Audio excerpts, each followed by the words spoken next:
Friends and welcome दोस्तों, विशेष ज्ञान के वीडियो सेशन में आपका फिर से स्वागत है।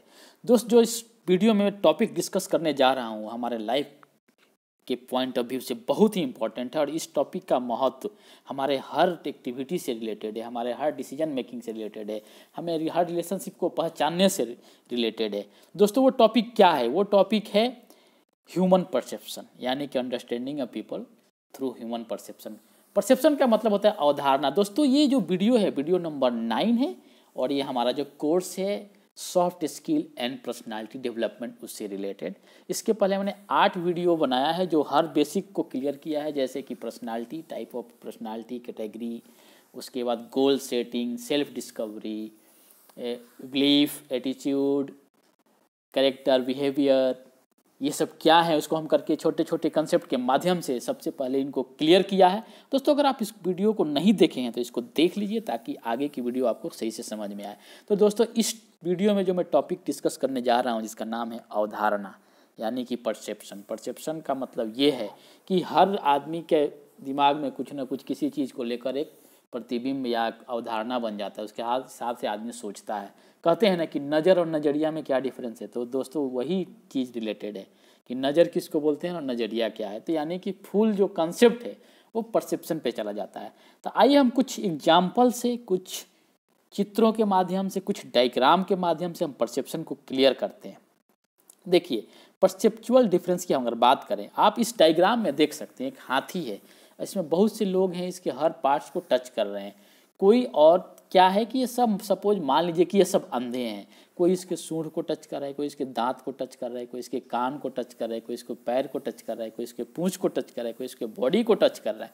तो दोस्तों, अगर इनसे पूछा जाए कि कृपया आप हाथी को डिस्क्राइब कीजिए कि ये क्या है, आप जो टच कर रहे हैं, आप देख नहीं पा रहे हैं, केवल आप टच करके अगर बताना चाहते हैं तो क्या है, तो इसमें हर लोगों का जो परसेप्शन होगा, हर लोगों का जो आंसर होगा, हर लोगों का जो रिजल्ट होगा वो अलग होगा। कोई पूंछ को टच कर रहा है तो पूंछ के हिसाब से एक्सप्लेन करेगा, जो अगर पैर को टच कर रहा है पैर के हिसाब से एक्सप्लेन करेगा। तो एक्चुअल जो फिगर है, एक्चुअल जो हाथी है, उसको एक्सप्लेन नहीं कर पाएंगे लोग। क्यों नहीं कर पाएंगे? क्योंकि ये फुल ओवरऑल जो पिक्चर है हाथी का वो देख नहीं पा रहे हैं, उसको फील नहीं कर पा रहे हैं। तो यही पर आ जाता है कि परसेप्चुअल डिफरेंस। कहने का मतलब है कि हर चीज़ को सोचने का, देखने का आदमी का नज़रिया अलग होता है और जिस नज़रिया से लोग देखता है उसी के हिसाब से वो रिएक्ट करता है, उसी के हिसाब से बिहेव करता है। आइए कुछ और एग्जाम्पल के माध्यम से हम एक्सप्लेन करते हैं परसेप्चुअल डिफरेंस को। जैसे देखिए, इस पिक्चर में 2 व्यक्ति हैं और दोनों ये नीचे के जो ऑब्जेक्ट पड़ा हुआ है उसको काउंट कर रहे हैं। एक हिसाब से क्या है 4 दिख रहा है, दूसरे के हिसाब से 3 दिख रहा है। अगर हम बात करें तो दोनों अपने पॉइंट ऑफ व्यू से सही हैं। यहाँ डिफरेंस क्या है? डिफरेंस यहाँ परसेप्शन का है। परसेप्शन का डिफरेंस है या अवधारणा का डिफरेंस। उसी तरह से अगर इस पिक्चर में देखें, अगर आप जनरल देखते हैं तो इस पिक्चर में आपको क्या दिखाई देगा? बस 2 फेस दिखाई देगा, 2 ओल्ड एज फेस हैं, एक महिला है एक पुरुष है, उनका फेस है। लेकिन अगर आप इसी को गौर से देखेंगे तो 2 इनके अगर फेस पे, दोनों के नोज को और उनके माउथ को पास कंसंट्रेट होकर अगर आप देखिएगा तो आपको 2 यंग लोग नज़र आएंगे, जिसके एक के हाथ में क्या है, गिटार नज़र आ रहा है। तो दोस्तों, देखने का नज़रिया है कि आप कैसे इसको देख रहे हैं, आपको क्या दिख रहा है। उसी तरह से अगर इस पिक्चर की हम बात करें तो इसके लेफ्ट साइड के पॉइंट ऑफ व्यू से देखते हैं तो क्या है, आपको ये डक नज़र आएगा। और वही अगर राइट साइड से देखते हैं, क्या है, आपको ये रैबिट नज़र आ रहा है। तो ये देखने की बात है, नज़रिया की बात है, आप किस तरह से देखते हैं। उसी तरह से इसमें अगर देखिए, अगर ब्लैक पोर्शन को कंसीडर करते हैं तो कुछ और दिखाई दे रहा है, अगर व्हाइट पोर्शन को कंसीडर करते हैं तो फेस दिखाई देगा। इसका अपोजिट है, इसमें ब्लैक जो पोर्शन है वो फेस को दिखाई दे रहा है और सेम जो है उस लेफ्ट साइड में जो है व्हाइट पोर्शन फेस को दिखा रहा है। तो इस पिक्चर के माध्यम से क्या है, इस पिक्चर के माध्यम से मैं ये बताना चाहता हूँ कि देखिए, पिक्चर क्या है, जो भी चीज़ हम देखते हैं वो देखने का हमारा नज़रिया ही उसको एक्सप्लेन करता है कि हम किस भाव से, किस नज़र से, किस कंसेप्ट से उसको देख रहे हैं और किस तरह से उसको हम ले रहे हैं। हमारे दिमाग में क्या चल रहा है, मेमोरी में क्या है, हम कैसे उसको प्रोसेस कर रहे हैं, कैसे उसको एनालाइज कर रहे हैं। नेक्स्ट अगर हम बात करें तो देखिए, अब इसमें 3 पिक्चर है। 3 पिक्चर में एक में खाली ग्लास है, एक में हाफ है, एक में फुल है। अब इसमें हर लोग का अलग परसेप्शन है, हर लोग अलग हिसाब से इसको डिफाइन कर रहे हैं। कोई बोला आधा खाली है, आधा फुल है, कोई बोलेगा फुल खाली है, कोई बोलेगा फुल भरा हुआ है। तब अब हम इसमें क्या है कि अगर हम इसको फनी सा स्टेटमेंट की बात करें जो लोगों ने बताया है, जैसे इस ग्लास में क्या है, अगर हम देखते हैं तो हाफ ग्लास वाटर से भरा हुआ है। लेकिन सैम है वो बोलते हैं कि when ask if my glass is half full और half empty, my only response is that I am thankful that I have a glass. बोलते हैं कि अगर इनसे पूछा जाए कि इसमें क्या है तो बोले, कोई बोलता है हाफ फुल है, कोई हाफ हाफ एम्प्टी है, लेकिन बोले कि नहीं, कि मैं खुश हूँ कि मेरे पास क्या है, गिलास है, गिलास में कुछ तो है। उसी तरह से अलेक्जेंडर की हम बात करते हैं। अलेक्जेंडर बोलते हैं, one day someone showed me a glass of water that was half full and he said it is half full और half empty, so I drank the water, no more problem. उसी तरह से Oscar Wilde का कहना है कि जो optimist हैं वो क्या कहेंगे कि जो ग्लास है क्या है, हाफ फुल है। जो पेसिमिस्ट बोलेंगे क्या, हाफ खाली है। लेकिन जो कोई अगर इंजीनियर से पूछिएगा तो इंजीनियर क्या बोलेगा, इंजीनियर बोलेगा कि जो इसमें लिक्विड भरा हुआ है ग्लास, उससे ग्लास का जो साइज है डबल है, उसकी रिक्वायरमेंट नहीं है। तो अलग अलग देखने और बोलने और सोचने का नज़रिया है। उसी तरह से जैसे देखिए टेक्निकली, अगर टेक्निकली बोला जाए, टेक्निकली से पूछा जाए, टेक्निकल पर्सन वो बोलेगा देखिए ग्लास ना फुल है ना हाफ, इसमें हाफ 50% जो एयर है और 50% वाटर है। तो देखिए सारे कथन सही हैं, बस डिफरेंस क्या है, डिफरेंस हमारे नज़रिया का है, हमारे परसेप्शन का है, हमारे अवधारणा का है। उसी तरह से अब ये फिर इसमें है कि it does not matter if the glass is half empty और half full, be thankful that you have a glass and grateful that there is something in it. हमेशा खुश रहिए, सोचिए चलिए कम से कम ग्लास है, उसमें कुछ तो कुछ है। तो ये सब परसेप्शन की बातें हैं। उसी तरह से हम परसेप्चुअल देखिए क्या है, अवधारणा है।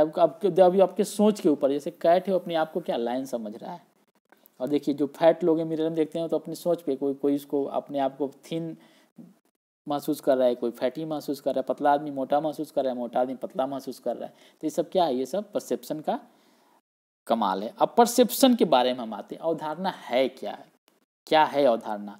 तो अवधारणा जो है इसका जो ओरिजिन है वो सेंसेशन है। और सेंसेशन के लिए क्या, हमारे अलग अलग सेंसेज हैं। सेंसेज का काम है क्या, इन्फॉर्मेशन को गैदर करना। जैसे कान का काम है सुनना, आँख का काम है देखना, स्किन का काम है टच करना, नाक का काम है सूंघना। इस तरह जो सेंसेज अलग अलग काम करते हैं।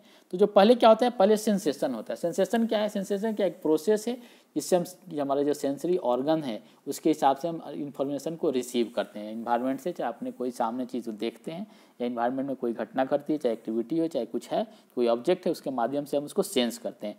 सेंस होने के बाद क्या होता है कि तब आता है परसेप्शन का कॉन्सेप्ट। परसेप्शन क्या करता है कि ये इसको इंटरप्रेट करता है, एनालिसिस करता है, और जो अब हर इन्वायरमेंट की इन्फॉर्मेशन को क्या करता है, इंटीग्रेट करता है जो मिलता है, और उसको फिर ब्रेन में प्रोसेस करता है। प्रोसेस पहले से भी कुछ मेमोरी में चीज़ें हैं तो उसको सबको मिलाकर इंटरप्रेट करके एनालाइज करके एक हमारे दिमाग में परसेप्शन या एक ये धारणा बन जाती है। तो ये है हमारा परसेप्शन। तो परसेप्शन से पहले क्या प्रोसेस है, सेंसेशन है। अब हम सेंसेशन की बात करते हैं, सेंसेशन का क्या प्रोसेस है, पहले डिटेक्टिंग इन्फॉर्मेशन होता है, उसके बाद क्या होता है, इनकोडिंग इन्फॉर्मेशन होता है, उसके बाद क्या होता है, न्यूरल सिग्नल से जो हमारे जो न्यूरॉन्स है दिमाग में उसके सिग्नल है, और ट्रांसफर टू ब्रेन। ये क्या करते हैं, हम कोई चीज़ देखते हैं उसके बाद उसको इनकोड करते हैं क्या भाई, उसके बाद हमारा जो न्यूरॉन्स है उसके माध्यम से हमारे इन्फॉर्मेशन ब्रेन में चला जाता है। ये हमारा सेंसेशन का कंप्लीट प्रोसेस है।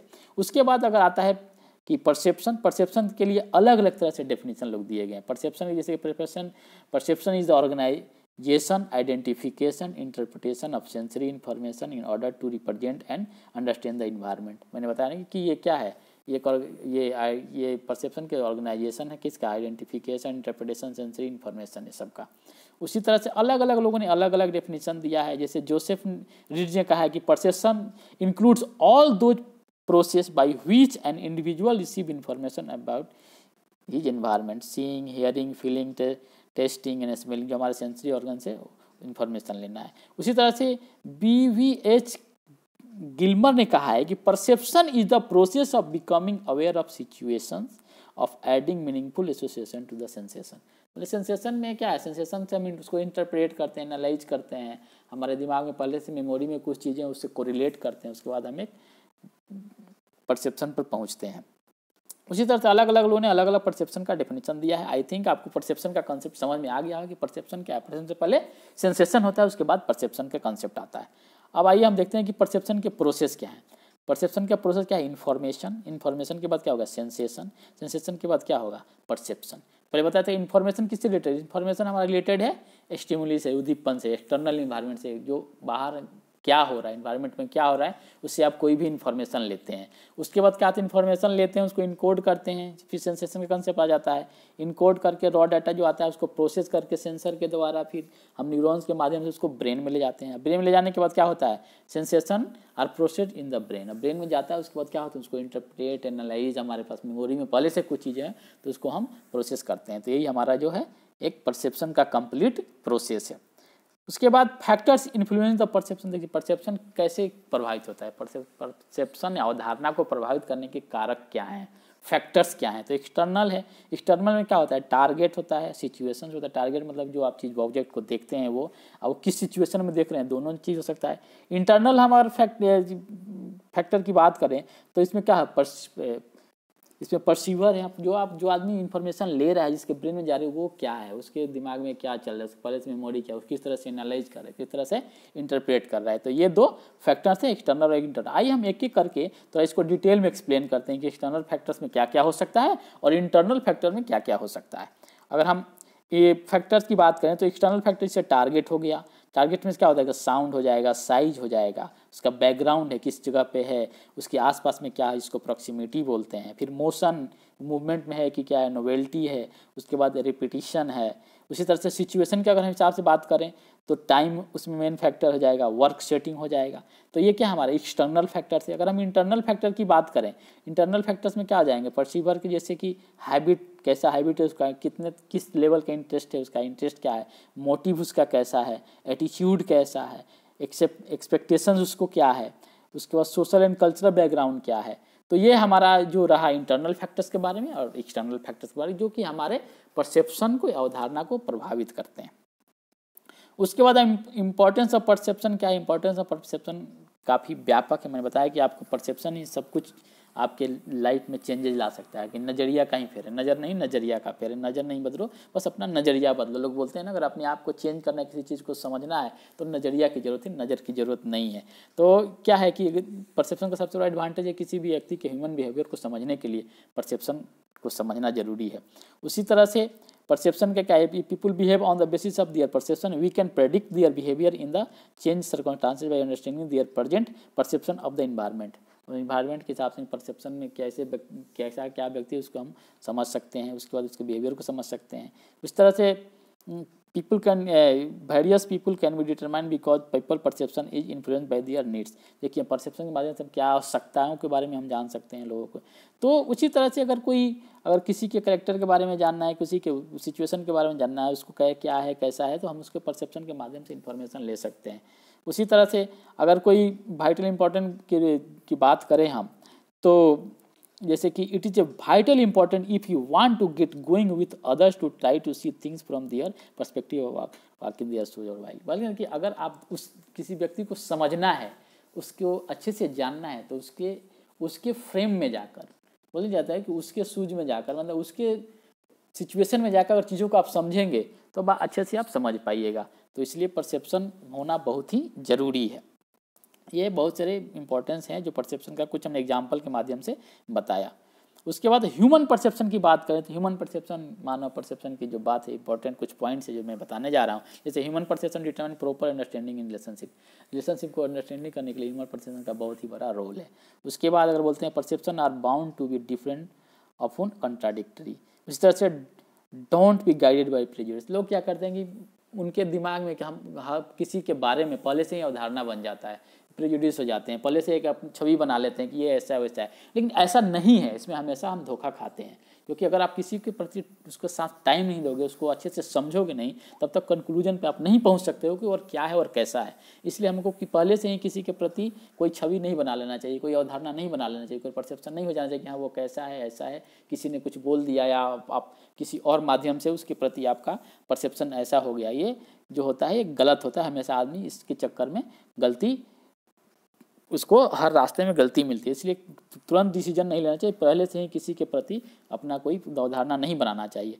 उसी तरह से स्टीवन कोवी ने कहा है कि seek first to understand and then to be understood.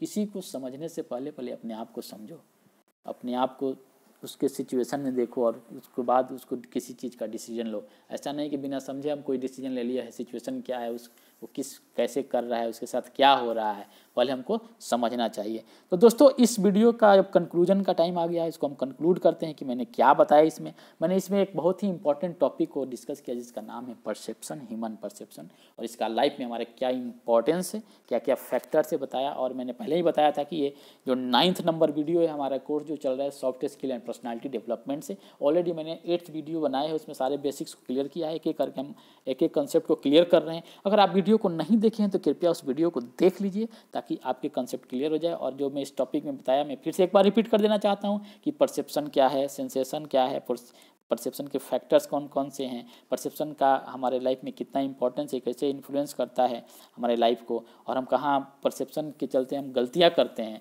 और इम्पॉर्टेंस हम परसेप्शन मैंने बताया है कि हमारे पग में इसकी ज़रूरत है। दोस्तों आशा करता हूँ कि ये जो वीडियो है आपको लाइफ चेंजिंग मोमेंट में हेल्प करेगा, आपको प्रैक्टिकल एप्लीकेशन में इसको यूज कीजिए ताकि आप अपने लाइफ में अच्छे से स्टेप लेकर कोई भी एक्टिविटी को अच्छे ढंग से कीजिए, अच्छे सुचारू रूप से कीजिए ताकि आपका जो गोल है, आपका जो लक्ष्य है उसको अच्छे से हासिल कर पाए और समय से हासिल कर पाए।